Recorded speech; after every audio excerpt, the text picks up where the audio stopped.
성경에 나와 있는 제사법에 대해서 계속해서 강의가 이어지고 있습니다. 자, 그래서 1강에서는 하나님은 우리를 지금도 구별하시고 계신다는 것.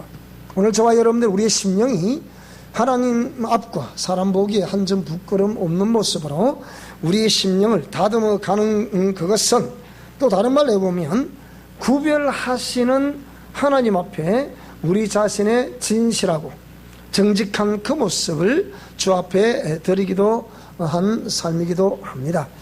그래서 오늘 이 시간도 구별하시기를 원하시는 하나님은 첫째는 오늘 저와 여러분들이 죄와 구별되기를 원하신다. 그리고 불순종하는 자들 속에서도 우리는 하나님 우리를 구별되게 하시기를 원하신다. 그래서 우리가 공의의 말씀대로 준행하시기를 원하시는 하나님이시라는 것을 인식을 해야 되겠고요. 자, 그래서 이 구별하게 하시기 위해서 하나님께서 이 성막, 오늘 같으면 교회를 이렇게 세우시고 그 교회를 출입하는, 성막을 출입하는 모든 사람들에게 정결케 될 수 있는 원리, 방법을 제시하시고, 성막에서는 죄로 오염되어 있는 저와 여러분들을 우리의 그 모든 죄와 허물을 가지고서는 하나님 앞에 설 수 없음을 하나님 아셨기 때문에 하나님께서 죄 없는 짐승을 우리 죄인들을 대신하여 죄인들의 죄를, 즉 나의 죄와 허물들을 제사장이 그 짐승에게, 죄 없는 짐승에게 우리의 모든 죄와 허물을 그쪽에다가 안수를 하게 되면 죄가 그쪽으로 증가가 된다. 그래서 이 죄 없는 어린 양은 신약시대에 와보면 이것은 곧 예수 그리스도를 예표하는 것이었다. 그래서 이 성막이라는 이렇게 그 성전을 세우시고 거기에 출입하는 모든 죄인들을 위해서 그 심령이 정결케 될 수 있는 이렇게 그 제도 또 내지는 어떤 법칙을 세우셨는데, 우리가 이게 십자가의 도를 전하고 영성 실천 원리를 전하는 입장에 봐서 사실 우리가 오랜 동안 그가 신앙생활을 했음에도 불구하고 그러니까 왜 변화가 우리에게 되지 않는가? 내가 일평생 신앙생활 하는데도 왜 변화가 되지 않는가? 왜 내 의식은 바꿔지지 않는가? 관념화된 의식은 끊임없이 살아나서 하나님의 공의를 대적하는가? 이걸 깊이 생각해 봐야 되거든요. 그러니까 하나님께서는 그 죄인들의 그 죄와 죄성을 아시고서 이 성막의 제도를 이렇게 세우셨습니다. 그래서 그 성막의 제도를 세우셨을 때, 자, 이 성막의 제도 가운데 보면 맨 첫 기구가 뭐라 그랬죠? 번제단. 근데 번제단은 왜 존재하는 겁니까?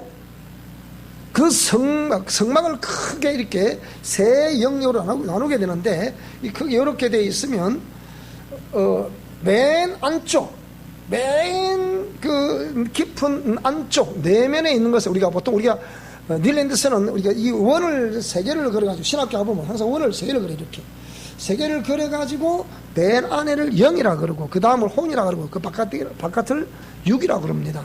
근데 우리 성막 제도를 이렇게 보게 되면 그래가지고 안에 또 이렇게 돼 있죠. 이렇게 돼 있었는데 그 첫 입구의 첫 기구가 번제단입니다.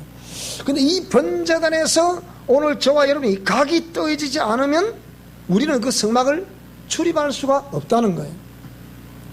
그래서 우리가 예수님을 믿을 때 이미 이를 신약성에 넘어와 보면 예수님을 믿을 때 이것은 이미 나의 옛사람과 그 죄와 죄성, 또 내 안에 있는 큰 성 바벨론 뭐 등등등 이런 것들이 이미 이 죄인된 자들의 그 죄를 죄 없는 짐승에게 정간을 시켰을 때 그 짐승이 우리의 모든 죄를 떠안고 그 짐승이 각이 떠있잖아요.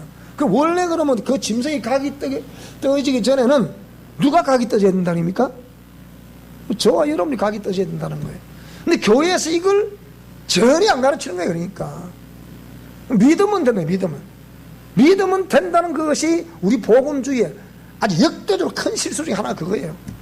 그러니까 사람이 믿으면 된다는 이 이신청이라는 이것 때문에 절대로 변화가 될 수 없는, 되지도 않는 그런 삶을 평생의 계리 속에서 살아가고 있다는 거예요. 그러니까 그렇게 되는 우리의 삶이 시간이 지나도 될 것 같은데 가보면 안 되는 거예요. 그 왜 그러냐? 각이 안 떠져서부터.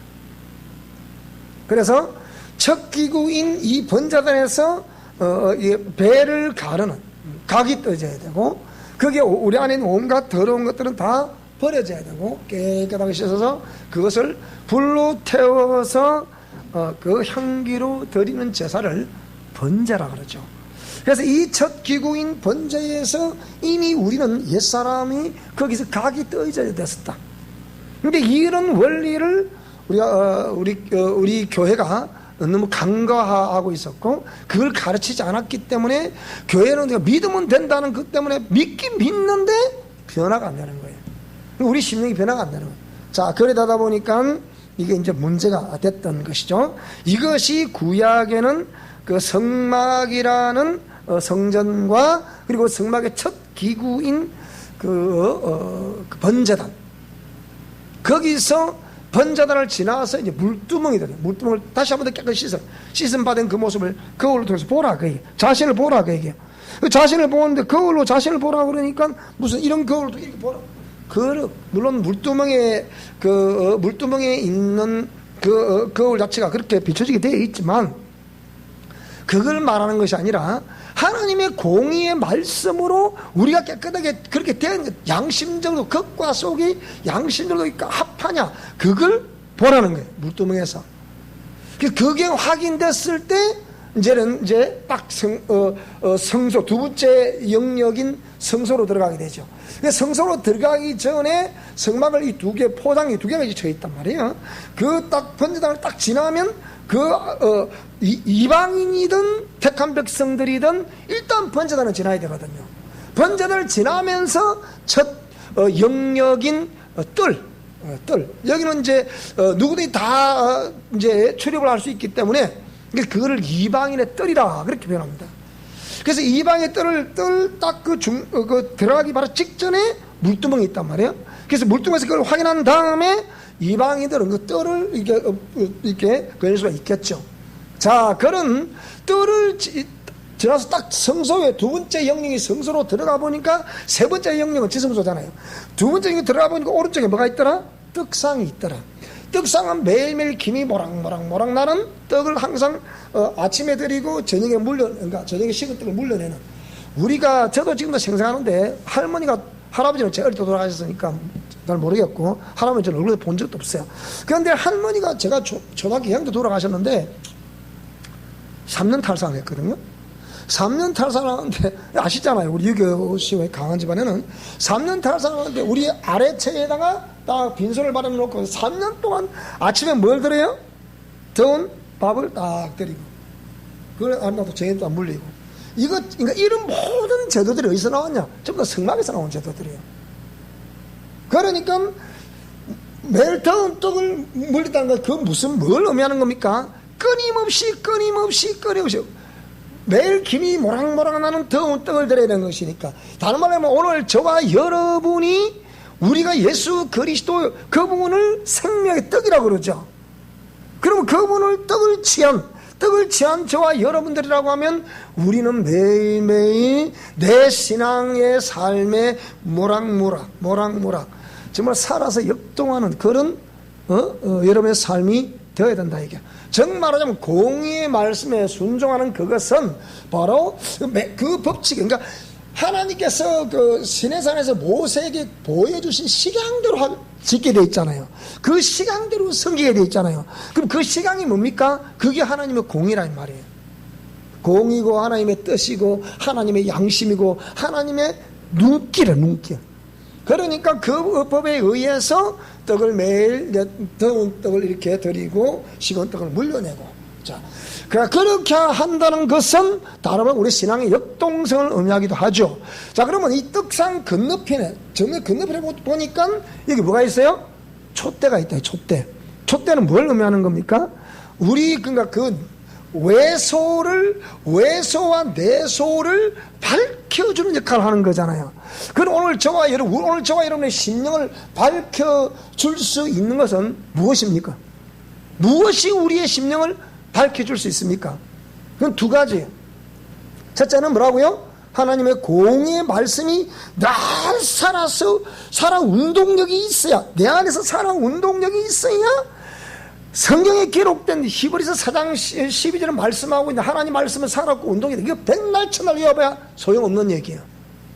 그것이 내 심령에서 날 살아 역동하는. 그래서 이것을 바울 사도는 뭐라 그랬습니까? 하나님의 그 말씀을 어디에 새겨라? 돌비에 새기는 것이 아니고 우리의 신비에 새겨라. 그래서 우리 심령을 밝혀줄 수 있는 것은 첫째 뭐라고요? 하나님의 공의 말씀이다. 그러면 그 두 번째는 뭡니까? 두 번째는 성령의 임재라고요. 그러면 성령의 임재는 이 공의의 순종함이 없는 곳에는 절대 임재하지 않습니다. 틀림없는 얘기예요. 공의의 말씀 앞에 죄인임도 드러나고, 공의의 말씀 앞에 내가 순종하고 있는지 불순종하고 있는지 그것도 드러나게 됩니다. 이게 공의란 말이에요. 그러면 이렇게 공의 말씀 우리가 불순종 안 되고 순종해야 되잖아요. 그러면 이 순종하는 삶이라는 자체가 뭡니까? 성령님이 임재하실 수 있는 조건이 된다 이 말이에요. 무슨 말이 돼요? 그런데 이게 하다 보면, 우리가 삶을 살아가다 보면 거기에 촛대에 오랜 동안 감람유를 이렇게 부어서 심지를 통해서 불을 피우게 되면 거기에 딱지가 붙더라 못 더라. 끝에 딱지가 붙더라. 우리도 어릴 때 많이 호롱불 많이 해봤잖아요. 호롱불을 자꾸 오래 기름을 부었는데도 불이 밝아야 되는데 불이 안 밝으면 바늘 같은 거 가지고 그 끝을 딱 튀면 끝이 톡 튕이 나오면서 다시 불이 확 밝아지잖아요. 이렇게 그것처럼 그 제사장들이 거기 들어가서 이렇게 불똥을 이렇게 튀겨주게 돼 있어요. 이렇게. 그 다른 말은 무슨 말이냐? 그렇게만이 우리의 심령이 밝아질 수가 있다는 거예요. 그래서 공의의 말씀과 성령으로야만이 우리 심령이 맑아질 수 있다는 거예요. 은혜가 있기를 축복합니다. 자, 그래서 그렇게 된 자의 기도를 들으시는 하나님이다. 떡상과 촛대가 요 좌우열에 있으면 그 다음에 세 번째 영역인 지성소가 있는데, 그 지성소와 성소를 가로막고 있는 막을 휘장이라고 그러죠. 그 휘장 그 가운데 딱 앞에 뭐가 있어요? 거기에 향단, 금향단이 있단 말이에요. 금향단에서 매일매일 그 향에 불이 끄지면 안 되죠. 그것도. 그러면 끄지지 않는다는 게 매일매일 기도향이 올라가야 된다 이렇게. 그러면 여러분 평생 우리가 기도합니까 안 합니까? 하죠. 근데 응답이 옵니까 안 옵니까? 근데 기도는 엄청나 하는 것들 응답이, 기도 응답이 안 오는 이유는 두 가지예요. 첫째는 기도 안 한다. 두 번째, 하긴 하는데 여기가 뭔가 불합격이다. 그럼 응답 안 되는 거라고. 무슨 말이 되죠? 그죠? 그러니까 우리가 기도를 한다. 아까 기본적으로 이런 성령 하나님이 임재하시는 조건이 돼야만이 그분이 임재하시고, 우리가 성령이 말할 수 없는 감동으로 우리를 위해서 간구하신다 그랬잖아요. 로마서 8장에 보면. 그래서 탄식하노니 기억하시죠? 피조물이 탄식하고 내 영혼이 탄식하고 영속이까지 성령님이 탄식한다 그랬잖아요. 그러니까 이 성령님은 공의 말씀에 순종하는 것, 그리고 예수님의 보혈로 정확히 되는 것, 여기 이런 통로를 통해서야만이 성령님은 임재하셨다. 그러니까 정결한 심령에 임재하셨다. 자, 그분이 그렇게 된 자가 기도를 올리는 그것을 그걸 바로 응답 오게 되어 있는 거란 말이에요. 오늘 저와 여러분이 1차적으로 그 성령님이 임재하시는 조건인 심령 성전을 정결케 만들 수 있기를 축복합니다. 그리고 두 번째, 그 심령 성전이 정결하게 됐을 그때에 여러분 기도를 올리세요. 그렇게 되지 않는 기도는 백날 천날 해봐라. 그건 헛수고하는 거예요. 이 성경이 원리가 그래, 원리가. 옳자고라 심령이 정결케 됐을 때 그 기도를 올리면 그 기도가 뭐라고요? 세키나의 영광 속에 임재하시는 그분께 상달이 되는 거란 말이에요. 무슨 말이 되죠, 그죠? 자, 그렇게 그것이 성막과 제사법이었는데, 그래서 지난 시간에 이제 번제에 대해서 우리 하다가 말았죠. 레위기에 5 제사가 있었다. 제사 방법에 따라서 화제, 요제, 거제, 전제. 5 제사는 번제, 소제, 화목제, 속제제, 속건제 이렇게 따라 했습니다. 근데 이 제사는 자원해서 드리는 제사였다. 억지로 하는 것이 아니다.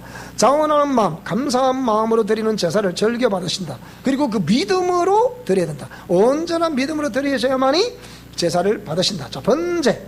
번제는 하나님을 기쁘시게 하는 목적으로 드리는 것인데요. 번제의 제물은 흠과 점이 없는 짐승의 수컷이어야 되고요. 피를 제외하고 불에 태워 드리는 제사를 번제라고 합니다. 그래서 번제를 머리에 안수를 하게 되죠. 안수는 하나님이라는 뜻이 있습니다. 그러니까 죄 없는 짐승과 죄인인 내가 제사장이 그 죄 없는 짐승에게 나의 죄를 증가시킬 때 그와 내가 하나가 된다는 거예요. 이런 믿음을 원리를 가지고 있습니다. 그래서 죄 없는 짐승 머리 위에 우리의 죄를 안수하게 되고요. 그러면 그는 희생 제물이 되게 되죠. 그러면 우리 속죄함을 받는다는 그 이제 믿음을 우리에게 이제 허락을 하셨죠. 그래서 어린 양 예수 그리스도는 죄가 없으신 분이신데 우리의 모든 죄와 허물을 뒤집어 쓰셨다. 그래서 대속 제물이 되셨다. 그러므로 말미암아 우리는 그 대속 제물 되신 그분의 은혜로 정결케 되었다가 아니고 될 수 있는 법칙을 우리가 이제 받게 됐다 이 말이에요. 그럼 정결케 되려면 어떻게 되겠습니까? 그분이 하신 말씀대로 순종할 때 정결케 되는 것이다. 무슨 말씀이 되죠? 자, 자신의 죄가 그 동물에게 전가가 되고요. 불로 태워서 드리게 되므로 속죄가 되는 것이다. 번제는 아침과 저녁에 된다. 자, 그 다음에 제물과 우리의 믿음, 그리스도와 함께 그 십자가에 못 박혀 죽었다는 것을 시인하며 믿어야 하는 것이다. 그리스도와 우리가 하나 되어 드리는 제사의 향기야말로 하나님께 진정 기뻐하시는 거룩하고 산 제사가 됩니다. 거룩하고 산 제사. 로마서 12장 1절 말씀이죠. 자, 로마서 12장 1절 말씀. 이거 참 제가 많이 전하는 내용 중에 하나인데요. 우리가 지금은 이 제사가 필요하다는 거예요. 자, 1절, 2절을 다 읽어보겠습니다. 시작! 그러므로 형제들아, 내가 하나님의 모든 자비하심으로 너희를 권하노니 너희 몸을 하나님이 기뻐하시는 거룩한 산 제물로 드리라. 이는 너희가 드릴 영적 예배니라. 너희는 이 세대를 본받지 말고 오직 마음을 새롭게 함으로 변화를 받아 하나님의 선하시고 기뻐하시고 온전하신 뜻이 무엇인지 분별하도록 하라. 그러니까 형제들아, 내가 하나님의 모든 자비하심으로 너희에게 권한다. 뭘 기뻐하시는 산 제물로 드리라? 너희 몸을 하나님이 기뻐하시는 산 제물로 드리라. 그래서 우리가 예배, 살아있는 예배라는 것을 우리 몸으로, 이걸 헌신이라죠. 헌신. 헌신이라는 게 다른 말로 해보면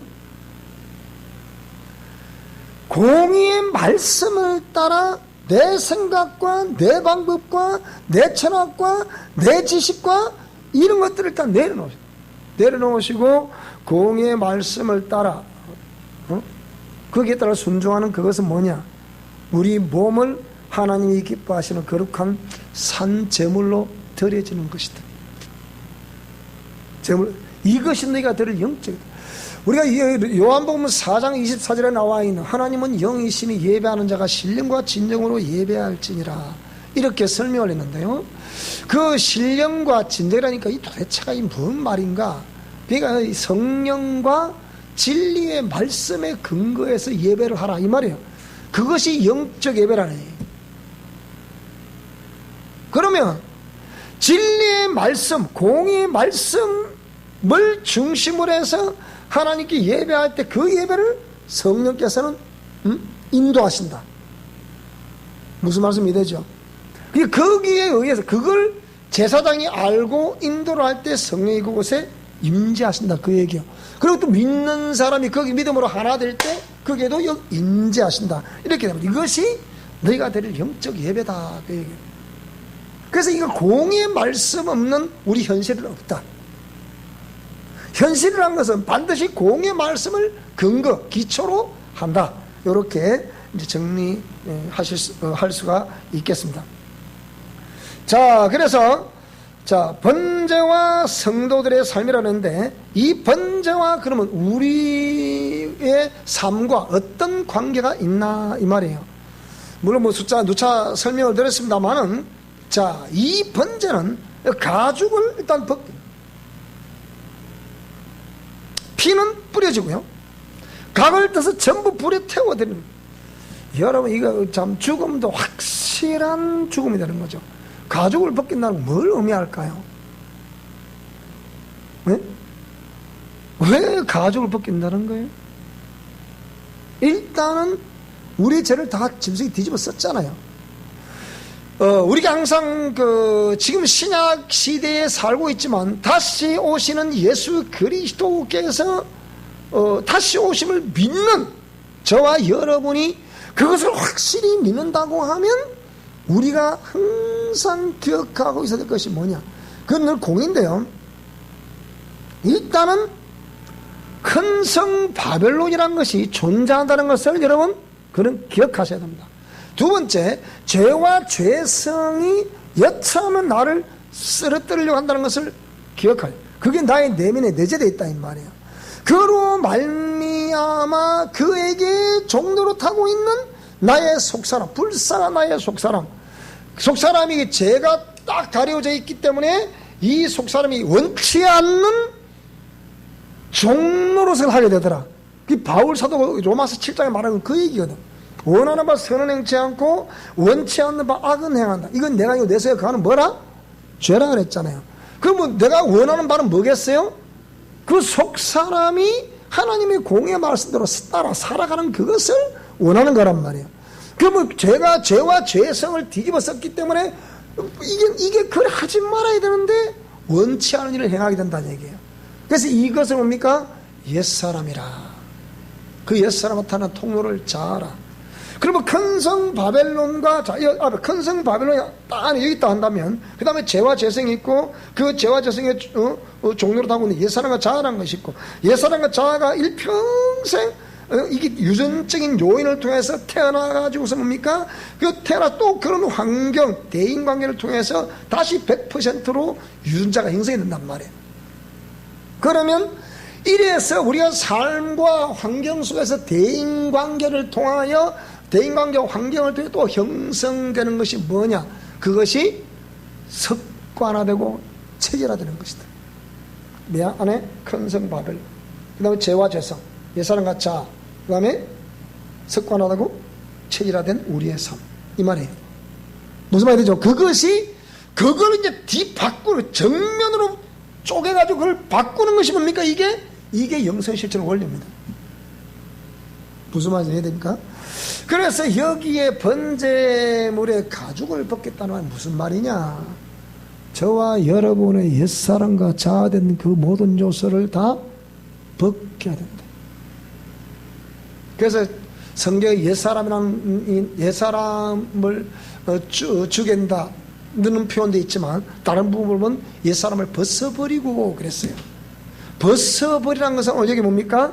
가죽을 벗긴다는 개념과 일치하고, 그러니까 우리가 우리 옛사람을 벗어버리지 않고서는 안 된다.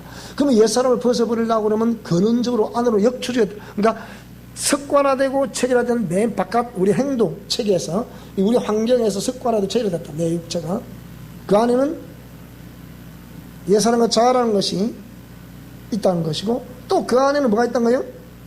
죄와 죄성이 있다는 것이고 또 그 안에 핵심인 게 뭐가 있어요? 큰성 바벨론이 있다는 거예요. 이게 귀신의 본부라는 거예요. 자, 그래서 가죽을 벗긴다는 또 다른 필요를 말한다. 즉 죄로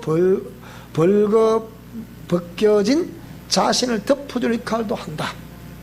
다른 말로 또 해보면 그 죄인은 그 가죽 옷을 입을 때마다 자신을 대신하여 희생제물이 되어주신 어린 양 예수 그리스도를 우리는 기억해야 된다. 가족으로서 벗긴다는 것은 다시 말하면 옛사람의 그 모든 요소들을 벗긴다는 견도 있지만, 또 다른 필요 요소로 말한다면 그 죄로 벗겨진 자신을 벗겨진 가족을 다시 덮여주는 역할도 있다. 이렇게 두 가지를 기억하시면 되겠고요. 자, 짐승은 각을 떼야 되는데요, 이건 뭘 의미하느냐, 우리 자신이 그 재물처럼 완전히 해체가 돼야 된다. 즉 큰성 바벨론이라는 것이, 죄와 죄선한 것이, 옛사람과 자라는 것이 완전히 해체가 되어야 된다. TV 같은 거 보니까 요리하는 사람들이 뭡니까, 참치, 욕지도에서 참치를 사와가지고 한 마리에 100만 원 한다대요. 참치는 뭐 몇 분 안에 이걸 아이스를 해야만이 그 부패가 안 된다 해가지고 오자마자 그때 휙휙휙 저도 그러면 공사를 보내더라고요. 트레이 안 나오고 보니까 그 욕지도 어디서 유일한 그것을 한국에 참치 양식한다 그러더라고요. 자, 이걸 제가 본 적인데, 그래서 그 재물처럼 완전히 해체가 된, 이는 하나님께서는 거룩한 분이시기 때문에 오늘 기도도 말씀드렸지만 죄와 함께 태워진 그 냄새는 맡으실 수가 없다는 거예요. 더러운 것을 다 걷어내버리는 거죠. 우리의 내면의 모든 죄악들은 백주대낮에 한복판에서 하나님의 칼에 의하여 철저히 뭐라고요? 해부가 되어야 한다. 무슨 말이 되죠? 해부가 뭐가 해부되어야 된다? 큰성 바벨론, 죄와 죄성, 옛사람과 자, 이것이 해부가 되어야 됩니다. 껍데기 벗겨져서 습관화되고 체질화된 그것은 껍데기 벗겨져야 돼요. 자, 그건 죄로 말미암은 것이니까. 자, 이렇게 깨끗게 된 자를 하나님께서 뭐라고요? 붙드시고 쓰신다는 거예요. 자, 히브리서 6장 7절 8절 한번 보겠습니다. 히브리서 6장 7절 8절 다 같이 한번 읽어보겠습니다. 시작. 땅이 그 위에 자주 내리는 비를 흡수하여 밭가는 자들이 쓰기에 합당한 채소를 내면 하나님께 복을 받고, 만일 가시와 엉겅퀴를 내면 버림을 당하고 저점에 가까워 그 마지막은 불사람이 될 것이다. 오늘 이 말씀 하시기 전에 뭐라고 그랬냐, 여기에 자, 이래 됐습니다. 잘 들어보세요. 우리가 여기에 1절 아니고 우리가 그리스도의 도의 초보를 버려야 된다. 도의 초보는 도대체 뭐냐? 여러분 예수님 믿습니까? 그럼 예수님 믿는 저와 여러분은 그리스도 우리 도를 따라가는 사람들인데, 도를 믿고 따라가는 사람들인데, 그 도의 초보가 도대체 뭐냐? 여기는 죽은 행실을 회개하는 것이다. 그러므로 말미암아 우리는 메타노이아, 돌아온다는 뜻이죠. 그래서 하나님께 대한 신앙을 가지게 됐다. 그런 하나님에 대한 신앙을 가지다 보니까, 그러면 세례를 받는 일에 그리낌이 있느냐? 그 에디오피아 여왕 왔을 때 그랬잖아, 그죠? 세례 베풀 문제가 있나? 없다 그랬잖아요. 그래서 하나님께 대한 신앙을 우리가 가지기로 했으면 즉시 진례를 받는 것이 마땅하다. 그래서 그 위에 안수를 하게 되죠. 안수는 하나 된다는 의미라 했죠. 그러면 죽은 자의 부활, 오늘 종안에 정말 우리의 세례를 통해서 안수 받음으로 하나 된 자들은 반드시 우리는 죽은 자의 부활, 그때 내가 예수 그리스도 안에서 죽은 자는 반드시 다시 부활로 하나가 될 것으로 믿습니다. 그러면 그 믿음을 가지고 있는 동안에 주님이 예정 가운데 다시 재림하시게 되면 우리는 말씀의 육신을 따라 변화받는 모습으로 주님을 만나 뵙게 될 것을 믿습니다. 그것이 하나 되는 것이란 말이죠. 그죠? 주님과 하나 되는 것이란 말이죠. 그래서 영원한 심판에 관한 이런 것들이 도의 초보라. 무슨 말이 되죠? 그렇기 때문에 여기에 관한 교훈의 틀을 다시 그렇게 닦지 마라. 언제까지 거기 머물러 있겠냐. 다시 닦지 말고 어디로 가라? 완전한 대로 나아가라. 완전한 대로 나아가는 것이 무엇인데요, 그러면? 어찌 보면 여기서 1절, 2절 요 영리만 하더라도 어찌 보면 립서비스만 하면 가능할지 몰라요.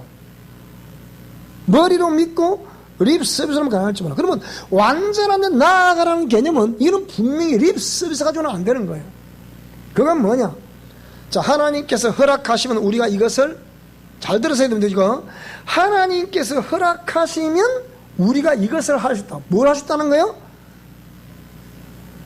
그리스도의 기초에 관한 것을 다시 닦지 않고 완전한 대로 나아갈 수가 있다고 말하는 거예요. 그것을 하나님께서 허락하시면 이것을 할 수 있다. 그 얘기야. 그 말 아닙니까? 그죠? 이해되지 무슨 말인지? 자, 그렇게 되면 그러면 하나님께 허락하시는 완전한 데 나아가는 것이 무엇이냐? 자, 한 번 빛을 받고, 즉 생명의 빛이죠. 요한복음 1장 3절에 말하는 빛이 어둠의 빛이 어디 물러갔다 참 빛이라 했잖아요. 그러니까 이 빛을 받고, 자, 하늘의 은사를 맛봤다. 은사는 표제를 했죠. 하나님이 살아 계시다는 것을 나타내 주시는 표적이 뭐라고? 그것이 은사입니다. 근데 지금 우리 주위에 보면 거진 대부분 나름대로의 하나님을 사모한다는 사람들이 생명을 취하려고 하지 않고 자꾸 은사를 논한다 이게요. 90%는 은사를 논해요. 나름대로 좀 신뢰하다, 나름대로 기도하다, 나름대로 사모한다는 사람을 상담을 해보면 전부 다 90% 이상 은사예요. 왜 은사를 우리에게 주시지 않습니까? 왜 은사를 나누지 않 이렇게 하는데, 그래서 이거는 은사예요. 은사는 생명이 아니다 그랬잖아요. 그 은사는 믿음이 없는 자에게 믿음이 없는 자가 주님을 믿었을 때, 믿는다 고백했을 때 그때 보여주는 것이 은사입니다. 표적이래요. 표적. 그래서 믿는 자들에게는 이런 표적이 따르리니, 곧 저희가 내름으로 뭐라고요? 새 방언을 말하고, 그 다음에 뭐라고요? 그래서 우리가 방언이 그러면 이 방언 은사잖아요, 그게. 이 방언을 많이 하면 분명히 우리 내 영혼에 유익이 있는 건데, 영혼이 어떤 식으로, 방언이 내 영혼에 어떤 식으로 유익할까? 생각해 봐야 되잖아요. 그래서 이는 은사인데, 하늘의 은사를 맛보고, 그 외에 고린도서 12장에 나와 있는 다양한 은사가 쫙 펼쳐져 있습니다. 이거 전부 다 은사입니다, 이게. 그러니까 우리가 추구하는 것이 은사인지 본질적인 측면을 다루는 생명인지, 이걸 확실히 구분해야 됩니다. 그래서 은사를 맛보고, 자, 성령에 참여한 바가 되었다. 여러분이 성령에 참여한 바 되었다. 어떤 식으로 성령에 참여한 바가 됐다는 거예요? 정말하면 그런 표적을 맛보고 나름대로 하나님 말씀대로 살겠노라고 한 그런 고백을 우리가 다 가지고 있잖아요. 그죠? 자, 그렇게 했음에도 불구하고 하나님의 선한 말씀과 내세의 능력을 맛도 봤다. 선한 말씀 맛도 봤다. 내세의 능력 맛도 봤다. 그런데 사람들이 타락을 하더라. 맛보고 또 타락한다 했잖아요. 그래서 큰 성 바벨론, 그 다음에 죄와 죄성, 옛사람과 자아, 습관화도 체질화된 우리의 모습, 이런 것들을 박살 안 내면 안 된다는 거예요. 무슨 말씀이 왜 됩니까? 자, 그래서 이 선한 말씀을 내세를 맛보고 타락한 자들은 다시 새롭게 할 수 없다. 그 사람은 다시 정말 회개한다는 것이 결코 쉽지 않습니다. 한번 주님을 딱 배반한 다음에 입술로 해서 그 어떤 그런 관련된 용어들이 내 입술로 탁 나가버리면요, 잊지도 않기가 힘들어요. 그리고 그것으로 하면 마귀는 그걸 공격하면 돼요. 탁 공격. 그러니까 타락한 자들은 다시 새롭게 하여 회개케 할 수가 없다. 이는 그들이 하나님의 아들을 다시 십자가 못 박아 드러내놓고 욕되게 합니다. 그래서 땅이 그 위에 자주 내리는 여기 땅이라는 이 히브리 원문에 보면 이를 개 참개할 때 개 뒤에 개 이랬는데, 이 원문 개란 뜻은 뭐라고? 이는 우리 심령을 말하는 겁니다. 마태복음에 보고 13장 보더라도 이 땅을 우리의 심령이라고 표현합니다. 그래서 밭이라고 그랬잖아요. 심령을 밭이라고 했잖아.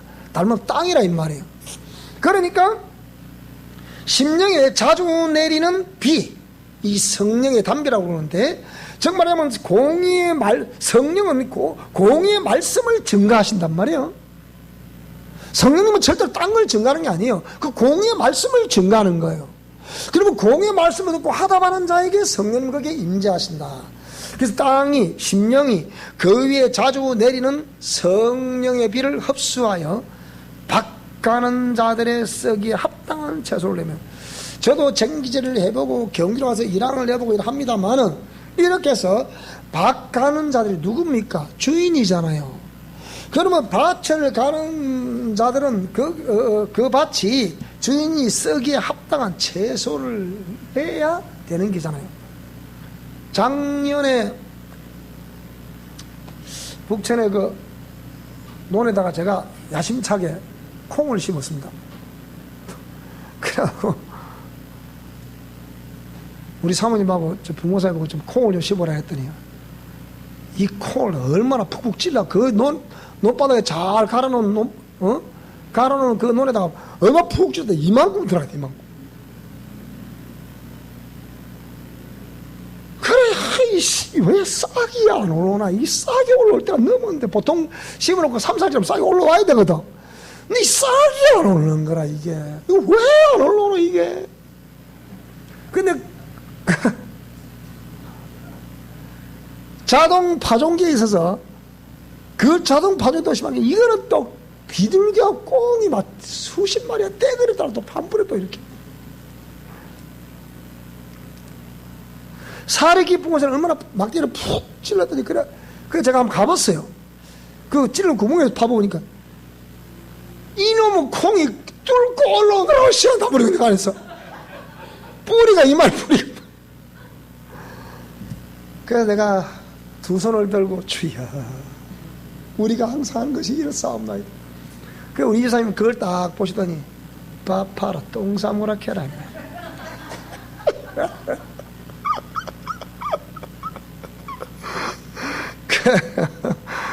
그래 좀 있으니까 잡초가 때리면 막 키가, 우리 키보다 잡초가 막 때리 덮는데, 만일 가시와 엉겅퀴를 내면 버림을 당하고 너무 실감나게 내가 콩그 한번 심고, 내가 그래서 올해는 심을 엄두를 안 냈습니다. 내가 누가 그걸 관리하겠습니까? 그래서 저정하고 마지막은 불사람이 될 것이다. 무슨 말이 되죠? 그래서 하나님이 자꾸 우리 심령을 갈아엎으라. 이 심령을 갈아엎는 것은 하나님이 저를 통해서 세움받은 주의 종을 통해서, 이 주의 종은 그 공의의 말씀을 통해서, 공의의 말씀을 통해서 증가하시는 성령님의 임재를 통해서 여러분 심령이 자꾸 갈아엎어질 수 있게 바랍니다. 그렇게 되지 않으면 절대로 열매 안 맺습니다. 못 맺습니다. 안 된다니까요. 하다 보면 또 안에 불쑥 튀나고 또 불쑥 튀나고 그거 따라가면 망하는 거예요. 결국 끝에 영원히 망한다니까. 그래서 뭐라 했어요? 마지막에는 뭐라고요? 마지막 뭐라고요? 불사람이 될 것이다. 이걸 꼭 여러분 기억하셔서 우리 영혼을 잘 관리할 수 있기를 바랍니다. 그래서 사랑하는 자들아, 우리가 이같이 말하나 너희에게는 이보다 더 좋은 곧 구원에 속한 것이 있음을 내가 확신한다. 이렇게 이 바울 사도는 이 히브리 이제 서신을 보내면서 이렇게 확신하고 있는 겁니다. 자, 그래서 이렇게 깨끗게 된 자를 하나님은 붙드시고 쓰신다. 자, 디모데후서 2장 19절 20절 한번 보겠습니다. 디모데후서 2장 19절.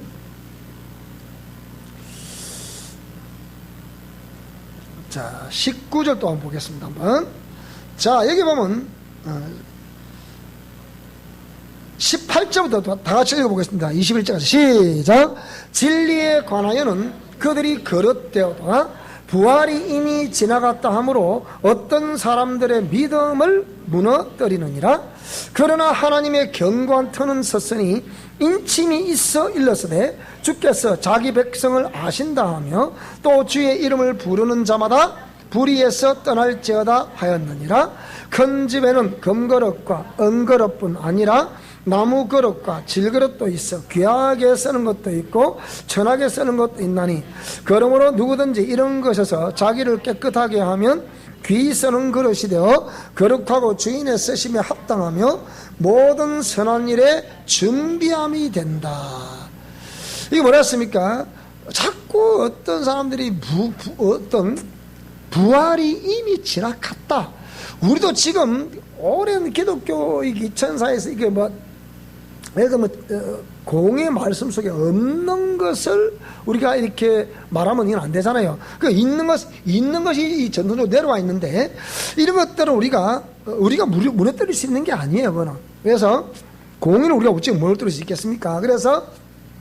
그런데 그것을 정면으로 이렇게 다른 교훈을 전해가지고서 이 믿음을 무너뜨리려고 하는 자들이 있더라. 오늘도 어디 저항생가 잠시 내가 이빨 아파갖고 막 황집사 저번에 어디 갔다 왔더니 그 직관을 찾느라고 내가 한통에 아무튼 이빨 아파 죽겠는데 온 삭신이 막 머리 아픈데 뭐 6월절 소식 들어보셨습니까? 내가 니나 많이 들어라 임마. 내가 아파 죽겠다. 얼마나 막 이빨이 아픈지 안 그래도 아파 이렇게 하는데 막 인상을 좀 찌푸릴 똥말똥 그 겨우 인상을 잡고 가는데 6월절 소식 들어보셨습니까? 다 그런 사람들이잖아요. 그러나 하나님의 견고한 터는 섰으니 인침이 있을수되 주께서 자기 백성을 아신다면 또 주의 이름을 부르는 자마다 자 오늘 저와 이름이 우리가 주의 이름을 예수 이름을 부르는 자라고 하면 우리는 어디서 떠나라? 불의에서 떠나라 이게 우리 양심대로 옳지 않아서 떠나라. 그래서 큰 집에는 은그릇, 나무그릇, 질그릇 이 귀하게 쓰는 것도 천하게 쓰는 것도 있다. 이 그릇이 네 그릇이 있는데 그 중에 귀하게 쓰는 것도 있고 천하게 쓰는 것도 있다. 그릇이 중요한 것이 아니고 귀하게 쓰임 받는 것이 중요한 것입니다. 그렇지 않습니까? 자 그래서 이 그릇이 어떠하든 내가 뭐 금그릇이든 은그릇이든 나무그릇이든 질그릇이든 이걸 보고서요. 그래서 뭐라 그랬습니까?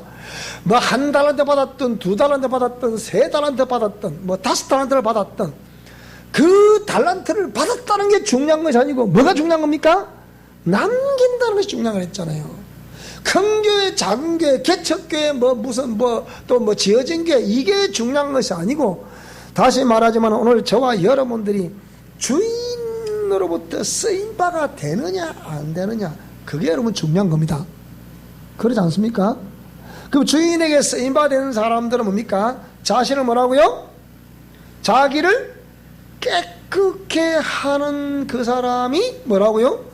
주인으로부터 쓰임받을 수 있는 자다. 따라 심령성전을 깨끗게 하자. 그래서 이걸 끝까지 외치는 거예요. 우리 교회 여러분, 우리 교회에서 이런 신앙생활 여러분이 죽을 때까지 이 소리를 들어야 됩니다.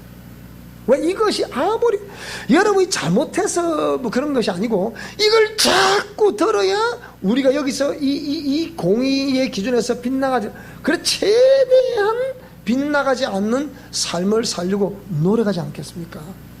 그저 세계의 견입기로 흘려 보내 들으시면 안 됩니다. 무슨 말씀이 됩니까? 자, 그래서 이렇게 깨끗게 된 자를 하나님께 붙드시고 쓰신다. 죄인의 모든 죄악의 요소가 각으로 철저히 해고가 된 이후에야 그 다음에 그 피는 뿌려져. 그러니까 나의 옛사람의 모든 요소들이 딱 각이 떠져야 뭐라고요? 그게 예수의 보혈의 피가 뿌려지는 것이라는 말이에요.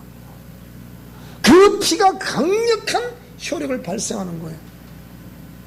왜 서울에 우리 학생들은 들어온 이 학생들은 한 2년을 딱 가르쳐 3년을 딱 가르쳐 놓고 나니까 뭐라고 2년 가르쳐 놓으니까 자꾸 이래. 3년 가르쳐 놓고 나니까 3년, 2년, 3년 그 사이에서 막 이들이 막 이제 스스로 경험을 하더라고요. 그러면서 목사 이제는 쬐끔 할 것 같아 그래요. 그래서 우리 서로 일단 우리가 뭐 이번에 다시 우리 책장을 많이 만들어 놨는데 일단 이거 회개 기도를 철저히 해야 된다. 우리가 자꾸 모순된 일이 내 앞에서 벌어진다는 건 철저히 우리 가문의 우상숭배하게 해결해야 된다 여러분. 그 다음 그게 철저히 회개가 안 돼 있으면 하나님이 원하시는 회개의 분량이 있다니까 여러분. 무슨 말이 됩니까? 회개의 분량이 있어요 여러분. 그거는 그 회개의 분량 고통받고 자꾸 회개하다 보면 하나님이 분명히 여러분에게 내가 알 수 있도록 사인을 해주십니다. 그때 하셔야 돼요. 그 다음에 그럼 요게 하나님이 원하시는 분량이 되기까지는 계속 그 흐르는 통로를 따라서 미혹과 귀신의 역사가 있을 것이다 없을 것이다? 그러면 그것을 어떻게 계속 이렇게 예수님을 잘라버립니다. 위에서 흘러들어오는 거 잘라버립니다. 수평에 들어오는 거 잘라버립니다. 이렇게 계속 주의 이름으로 이렇게 통로를 잘라버리는 사역도 여러분 하셔야 됩니다. 회개를 하셔야 되고 우상속에 철저히 회개하셔야 돼요. 그 다음에 통로를 잘라버립니다. 그러면 세 번째는 이미 그 통로를 통해서 유전적인 요인을 통해서 내가 들어간 요소가 있다 없다? 있다. 있기 때문에 이거를 철저히 우리가 뭡니까? 역사는 이 더러운 귀신아 내 안에 큰 성 바벨론을 깨뜨려질지어다. 내 안에 죄와 죄성을 깨뜨려질지어다. 이걸 또 역사는 옛사람과 자아도 죽이고 깨뜨려질 그러면서 이 더러운 귀신을 나가라. 그걸 통해서 내 안에 기생했던 더러운 귀신을 나가라. 내 일을 방해하는 더러운 귀신을 나가라. 이렇게 자꾸 명령 이 축사를 하세요. 축사를 명령 기도를 하시면서 축사를 하세요. 축사를 무슨 말이 됩니까? 그 다음에 반드시 여러분들이 뭐 축사하는 거, 그 다음 보혈사역을 강력하게 여러분 실시하셔야 됩니다. 마시는 보혈사역을 강하게 실시하셔야 됩니다. 언제가 될 때까지. 그 다음에 반드시 영적 경계선을 설정해야 되는데, 이 영적 경계선을 설정하기 전에 뭐 해야 되겠습니까? 보혈사역을 강력하게 하다 보면 분명히 어저께 서울에 전화가 왔더라고요. 목사님 보혈사역을 하는데요, 이런 현상이 있던데요. 갑자기 위에서 불이 뭐가 뜨거운 게 팍 오더니 여기 등 쪽으로 강리가 뜨거운 오더래. 너무 뜨겁더래. 그래서 어머야 이건 또 먹고 했는데 뒷날 아침에 또 아침에 또 보혈사를 하는데 두 번 하라 그랬잖아요. 아침에 보혈사를 하는데 이번에 밖에서 뭐가 시원한 게 싹 온몸을 시원하게 만들어 주더래요. 그래서 어저께 뜨거운 걸 먹고 보면 이것도 먹고 왜 그랬잖아요. 불은 저와 여러분의 우상숭배의 그 부정적인 통로를 통해서 역사했던 우리 세포를 장악하고 있던 이 죄와 죄성들을 태우는 거라 그랬잖아요. 그런 의미 있다면 불같은 성령이라면.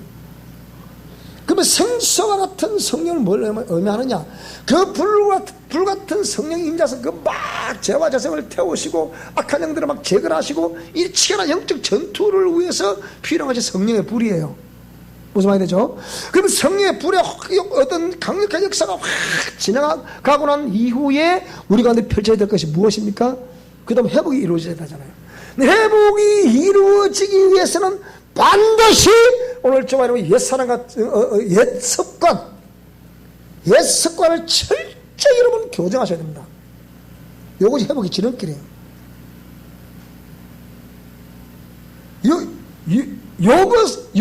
이렇게 철저히 자기를 교정하기만 하면 뭡니까? 그때부터 생수가 강하게 부어지는, 생수는 솟아오르는 했잖아요. 그러니까 그 생수 같은 성령의 강한 기름이 온다는 건 뭡니까? 회복을 의미하는 거거든. 성경에 생수 나와 있는 요한계시록 22장 같은 경우, 에스겔에서 나와 있는 47장 나와 있는 그런 말씀들을 쫙 읽어보게 되면 그 어린 양 보호자로부터 흘러나오는 생명수, 강자앞에 있는 생명나무, 그 잎사귀는 만국을 소성케 하고 있다 그랬잖아요.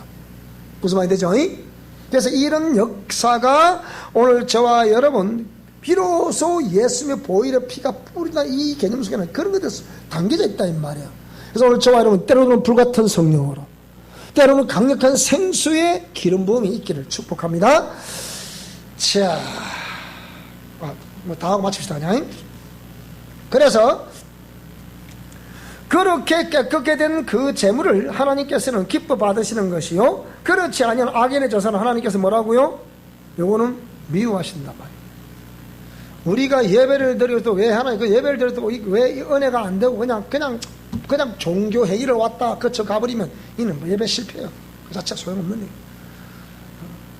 그러니까 그러면 이게 악인의 저사가 되면 안 되잖아. 악인의 저사는 아직 이게 처리 안 됐다는 거다 이게. 그래서 악하다는 거예요.